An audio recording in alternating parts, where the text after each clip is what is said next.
Hey, Victor here from NorCal Brewing Solutions, and today we're going to do a demo brew of a holiday Hefeweizen extract kit. We're going to tape this thing from start to finish, and we're going to put it on our YouTube channel in multiple segments so that you guys don't get bored watching something for half an hour. This is our first opportunity to use the SS Brewing Technologies kettle. This is their 10-gallon one, weldless connections. Come on over here, Becky, and we'll get a close-up on what's going on here. What we've done is we actually built a false bottom for their entire line of kettles. Love how they have on the inside exactly what the level of the kettle is. Even though we're doing an extract batch, we're doing a false bottom setup because we can actually filter out hops and so forth. They have a nice 3-piece ball valve that comes with their system. All we've done is added a 1/2-inch NPT nipple to that to be able to drain into our bucket. And this is kind of a neat little setup that don't try at home.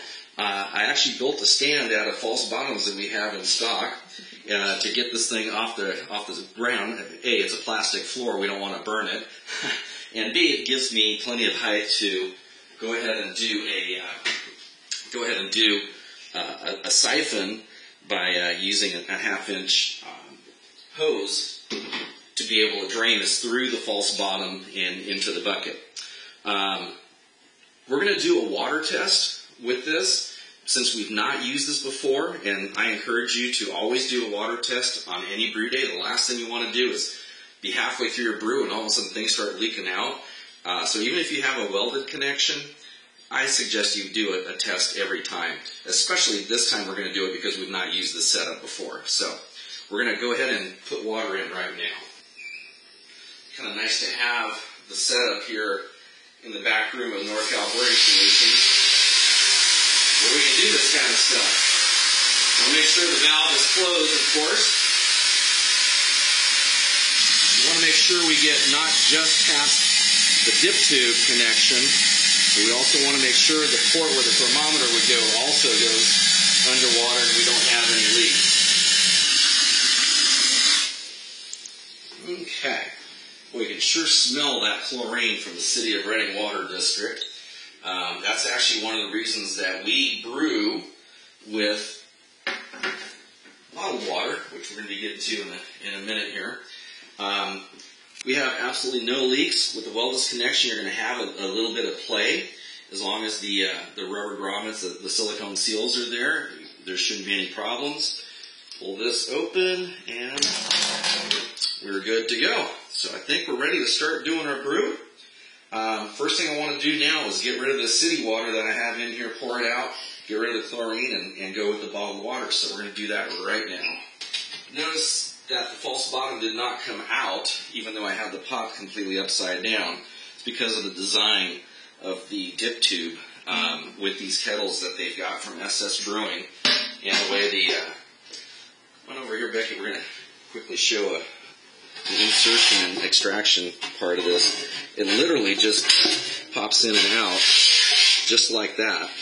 They've got 2 seals on it right here to make a nice tight fit. And you just basically line up the false bottom, push it in, and you're done. Alright, so we're going to start with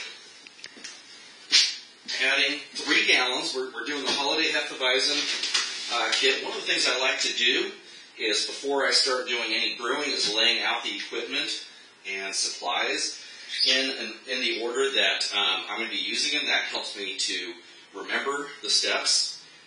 With a visual layout, it's always easier.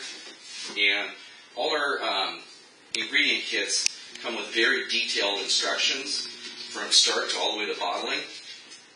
I really hate when people cut corners with their ingredient kits, and in the ingredients it says, if your kit came with this, do this step. If your kit came with this, or it didn't come with this, don't do this step. That's a pet peeve. So, here's the instructions in the kit, of course duplicated. Alright, so we're going to lay out, here's the hops. Hops are going to be towards the end. Hops are going to be towards the beginning. Steeping is going to happen first with the steeping grains, and we have